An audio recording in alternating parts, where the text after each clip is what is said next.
Welcome to all of you.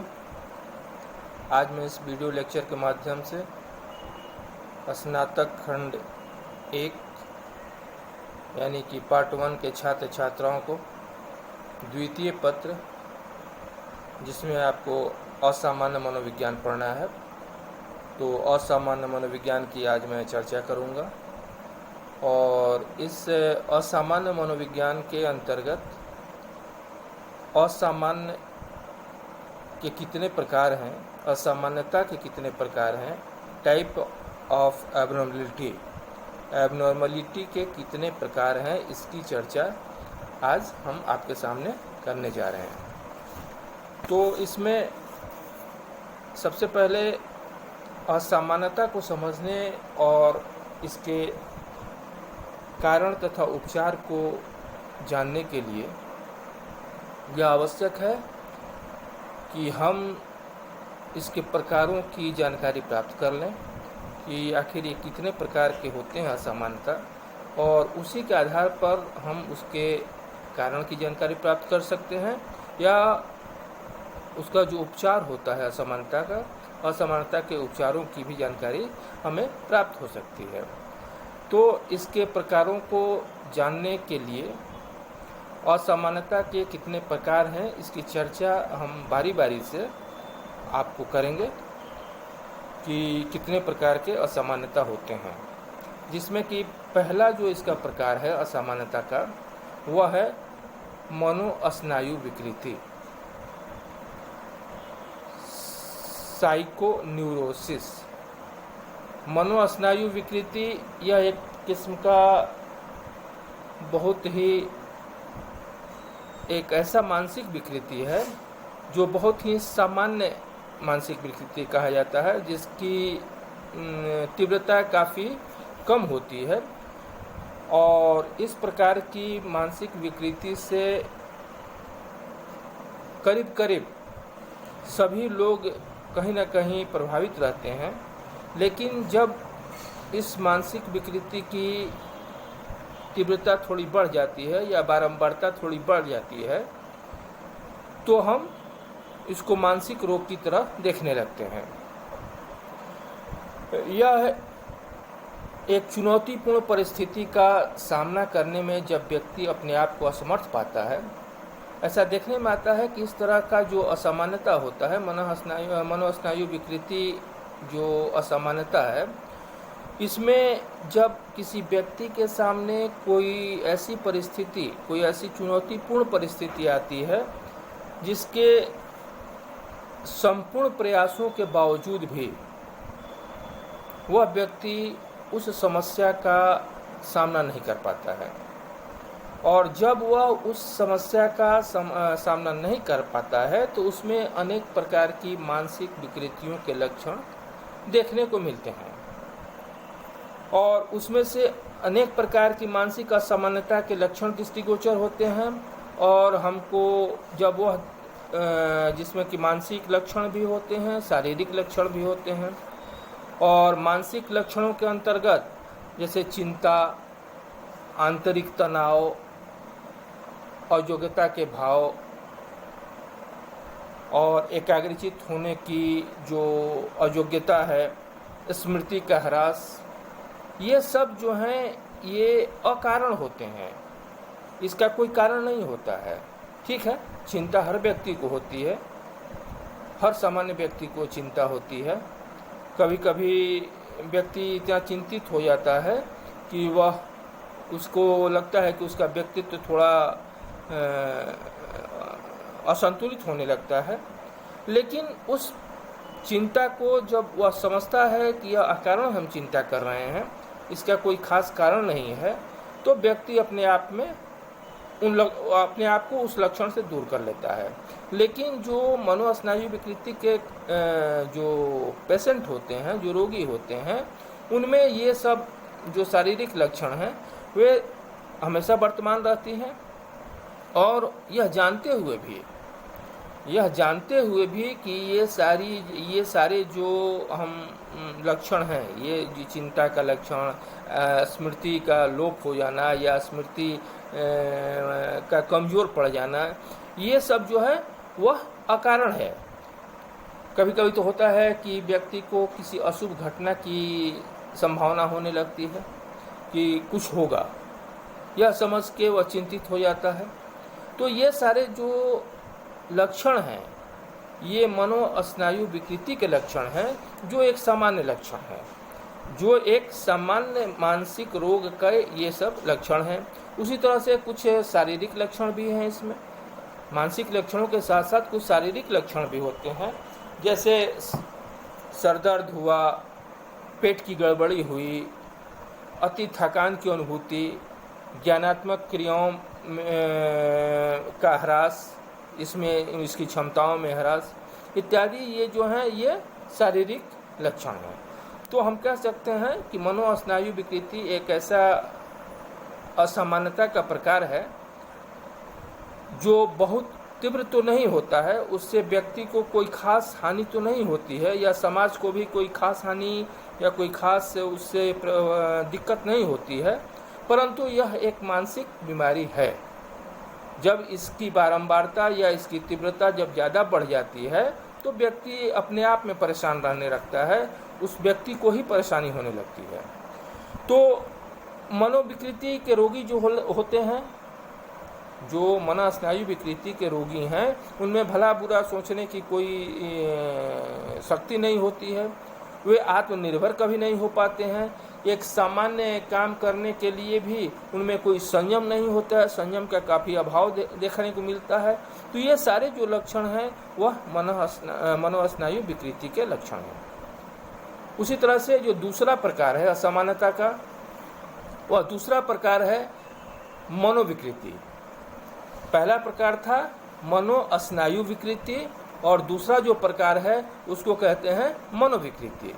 तो यह जो मनोविकृति जो असामान्यता का एक प्रकार है, यह एक तीव्र तथा भयानक मानसिक विकृति है। उसको मैंने कहा था कि यह एक बहुत हल्की मानसिक विकृति है, बहुत तीव्र नहीं होता है, लेकिन जो मनोविकृति है जिसको साइकोसिस कहा जाता है, यह साइकोसिस एक बहुत ही तीव्र और भयानक मानसिक विकृति है। इसमें पूरा व्यक्ति का पूरा व्यक्तित्व छिन्न भिन्न हो जाता है और इसको अस्पताल में भर्ती करने की आवश्यकता पड़ जाती है। इसका जो सामाजिक संबंध है, समाज के लोगों के साथ, परिवार के साथ इसका जो संबंध होता है इस तरह के रोगी का, वह काफ़ी असामान्य हो जाता है। वह उनके साथ कुछ इस तरह का व्यवहार करने लगता है जो व्यवहार असामान्यता के रूप में हम उसको देखते हैं।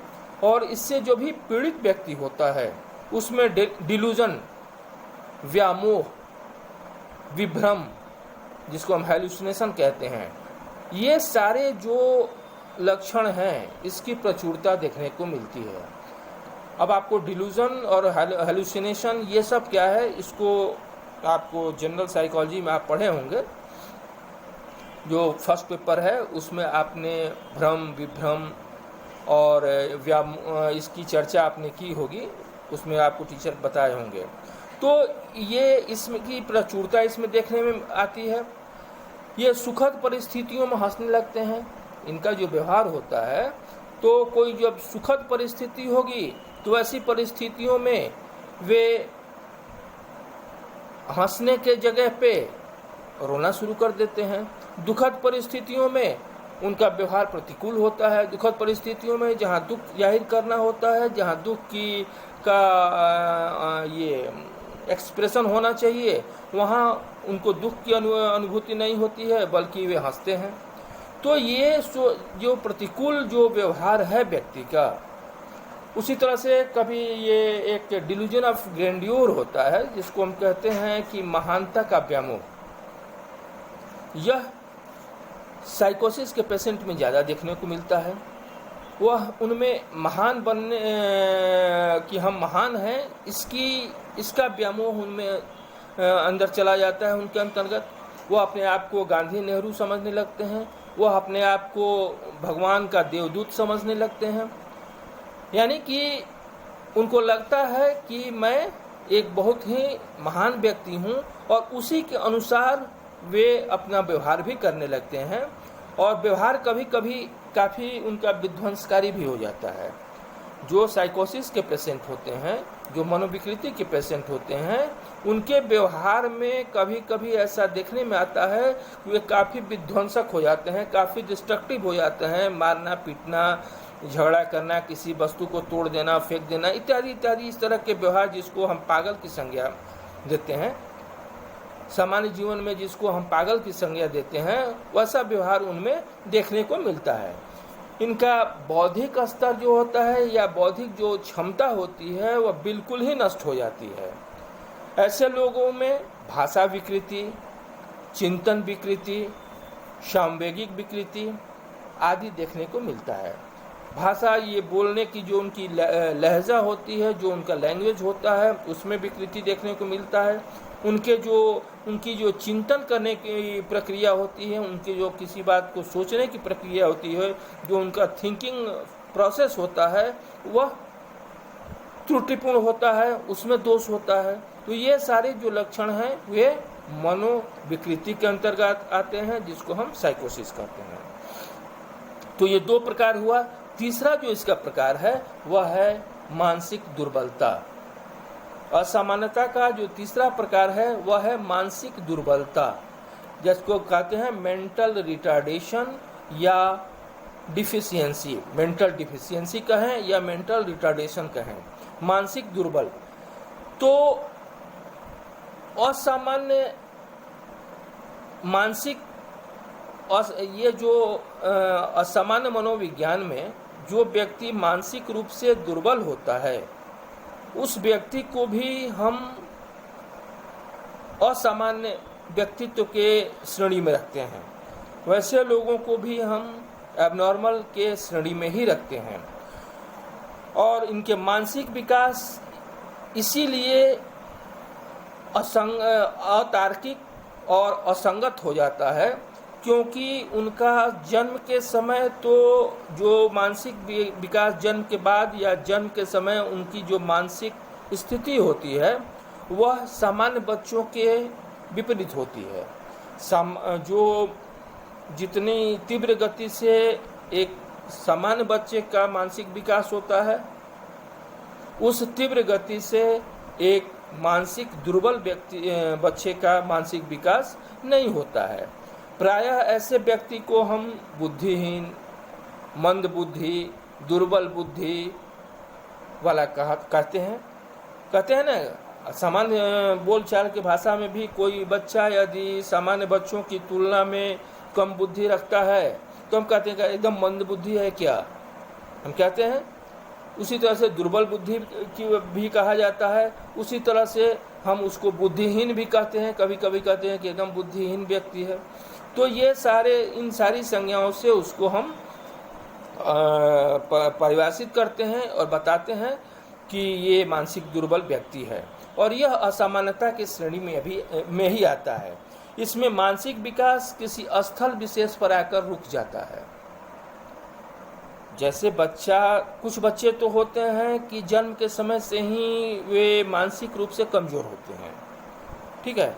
जैसे कि गर्भावस्था में जब बच्चा रहता है, वैसी परिस्थिति में कोई इस तरह की दुर्घटना या कोई इस तरह का ट्रॉमा गर्भ में उसको मिलता है, पड़ता है, तो ऐसी परिस्थिति में उसका मानसिक विकास अवरुद्ध हो जाता है। लेकिन कुछ बच्चे ऐसे होते हैं जो जन्म के समय तो बिल्कुल ही स्वस्थ होते हैं, लेकिन जब उम्र उनकी बढ़ने लगती है तो उनके उम्र के साथ साथ उनका मानसिक विकास नहीं होता है।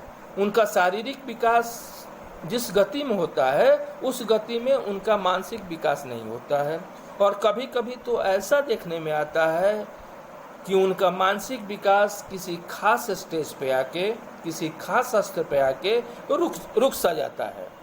और परंतु उनका जो मानसिक विकास अवरुद्ध जब हो जाता है तो हम उसके लिए कुछ जो मनोवैज्ञानिक थेरेपीज हैं, जो मनोवैज्ञानिक कुछ उपचार हैं, उसके द्वारा हम कभी कभी उनके मानसिक स्तर को उनकी जो मानसिक दुर्बलता है उसके स्तर को हम बढ़ाने की कोशिश करते हैं। देखने में तो यह आता है कि जो बच्चे मानसिक रूप से दुर्बल होते हैं, जो बुद्धिहीन बच्चे होते हैं, उनमें जो अपना सामान्य जो क्रियाकलाप है जिसको कि दिनचर्या कहते हैं, वे अपने दैनिक दिनचर्या को भी नहीं कर पाते हैं। उसके लिए भी वे दूसरे पर ही आश्रित रहते हैं। दूसरे लोग ही उनको मानसिक उनका जो दैनिक जीवन है उसमें वे सहायक होते हैं। यदि वे उनके दैनिक क्रियाओं को नहीं करवाते हैं, यदि उनके दैनिक क्रियाकलाप को में वे अपना साथ नहीं देते हैं, तो वैसे बच्चों में ऐसा देखने में आता है कि वे दैनिक क्रियाकलापों को या अपने दैनिक जीवन की जो उनकी दिनचर्या है उसको भी वे सामान्य ढंग से नहीं कर पाते हैं। असामान्यता का जो चौथा प्रकार है उसको असामाजिक व्यक्तित्व कहते हैं। उसको हम एंटी सोशल पर्सनालिटी कहते हैं। और इस प्रकार के अंतर्गत असामान्यता के एंटी सोशल या असामाजिक व्यक्तित्व के अंतर्गत वैसे व्यक्ति आते हैं जिनका आचरण सामाजिक दृष्टि से हार्मफुल होता है। उनका जो क्रियाकलाप होता है, उनका जो एक्शन होता है वह सामाजिक दृष्टिकोण से हार्मफुल होता है। असामाजिक व्यक्तित्व के अंतर्गत कुछ व्यक्ति ऐसे होते हैं जो कानून को तोड़ते हैं और सजा पाने के भागी होते हैं। जो सामाजिक नियम या जो समाज में जो परंपरा बनी हुई है, समाज का जो एक अपना प्रतिमान होता है, उसको तोड़ने में या कानून को तोड़ने में उनको मज़ा आता है। क्योंकि वे समाज के विपरीत, समाज के मापदंडों के विपरीत व्यवहार करना उनका एक सगल सा बन जाता है और उस व्यवहार को ही वे करते हैं, उस तरह के ही व्यवहार करते हैं। दूसरी तरफ उनमें कुछ चारित्रिक दोष भी आ जाते हैं। वैसे व्यक्ति जिसको हम असामाजिक व्यक्तित्व के अंतर्गत रखते हैं, यानी कि एंटी सोशल पर्सनालिटी के अंतर्गत रहते हैं, उनमें कुछ चारित्रिक दोष भी पाए जाते हैं। जैसे कि झगड़ालू होना, बात बात पर एक दूसरे से झगड़ा करना, नैतिक मूढ़ता की अवस्था, भले बुरे का ज्ञान नहीं रहना, ये आदि जो है वह चारित्रिक दोष के अंतर्गत आता है। और इस चारित्रिक दोष से ग्रसित व्यक्ति को भी या इस तरह के असामाजिक व्यवहार करने वाले व्यक्ति को भी हम असामान्य व्यक्तित्व के अंतर्गत ही रखते हैं, यानी कि असामान्यता का ही यह एक प्रकार है। उसी तरह से जो इसका पांचवा प्रकार है असामान्यता का, वह है यौन विकृति, वह है सेक्सुअल परवर्सन। यौन विकृति से तात्पर्य असामान्य तरीके से लैंगिक इच्छाओं की तुष्टिकरण करना है। जब व्यक्ति सामान्य से हटकर, क्योंकि लैंगिक क्रियाएं, भूख, प्यास, यौन, ये सब जो हैं वे हमारे जन्मजात हमारी ये आवश्यकताएं होती हैं और इन आवश्यकताओं की पूर्ति करना भी व्यक्ति के लिए आवश्यक होता है और करते हैं। लेकिन इसका एक सामान्य तरीका होता है यौन इच्छाओं की तृप्ति करने का। और जो यौन विकृति यानी जो सेक्सुअल परवर्सन से जो ग्रसित व्यक्ति होते हैं, वे सामान्य तरीकों से लैंगिक इच्छाओं की तृप्ति न करके असामान्य तरीकों से अपनी लैंगिक इच्छाओं की तृप्ति करते हैं। वे जैसे सामान्यतः ऐसा देखने में आता है कि हम सामान्य रूप में विषम लिंगी जो व्यक्ति होते हैं उनको अपना पार्टनर बनाते हैं, जिसको हम हेट्रोसेक्सुअल कहते हैं। तो हेट्रोसेक्सुअल लोगों को अपना पार्टनर बनाते हैं। यह एक सामान्य यौन क्रिया या यौन इच्छाओं की तृप्ति हुई। परंतु यौन विकृत व्यक्ति अपनी यौन संतुष्टि के लिए ऐसे माध्यमों का सहारा लेता है, जैसे कि समलैंगिक यौन विकृति जिसको हम कहते हैं, जिसको हम होमोसेक्सुअलिटी कहते हैं, और पशु कामुकता कहते हैं, पशुओं के साथ यौन संबंध स्थापित करना। उसी तरह से कभी कभी तो परपीड़न और स्वपीड़न, दो तरह का फ्रायड ने ये किया है कि एक होता है जो अपने आप को प्रताड़ित करके यौन इच्छा की तृप्ति करना, और दूसरा होता है कि परपीड़न का मतलब होता है दूसरे, अपना जो पार्टनर होता है उस पार्टनर को उसके उसकी जो सेक्सुअल ऑर्गन्स होते हैं वैसे को टॉर्चर करके, वैसे को कष्ट पहुंचा के वह व्यक्ति यौन इच्छा की तृप्ति करता है। तो इसके अंतर्गत, यानी कि यौन विकृति के अंतर्गत, जो व्यक्ति सामान्य यौन क्रिया न करके असामान्य रूप से यौन क्रिया करता हो, अपनी यौन इच्छा की तृप्ति के लिए असामान्य व्यवहार करता हो, वह भी असामान्यता के ही अंतर्गत आता है। इस प्रकार हम देखते हैं कि और भी असमानता के बहुत तरह होते हैं, लेकिन ये जो 5 प्रकारों की चर्चा हमने की, इसमें करीब करीब जितने भी असमानता के प्रकार होते हैं वे सारे इसमें समाहित हो जाते हैं। और इस प्रकार हम कह सकते हैं कि असामान्य या असमानता का जो प्रकार है वह उपरोक्त 5 प्रकारों के अंतर्गत ही आता है। और जब भी इन 5 प्रकारों में से किसी भी एक प्रकार का यदि कोई व्यक्ति व्यवहार करता है तो हम उसको असामान्य की श्रेणी में रख सकते हैं। अतः हम कह सकते हैं कि असमानता के ये सारे प्रकार हैं। That's all. आज ये चैप्टर यहीं पे समाप्त हो जाता है, और आगे मैं किसी दूसरे चैप्टर या किसी दूसरे टॉपिक पर आपसे बात करूँगा। तब तक के लिए आप इंतज़ार करें और अपने घर में रहें, सुरक्षित रहें, स्वस्थ रहें। धन्यवाद।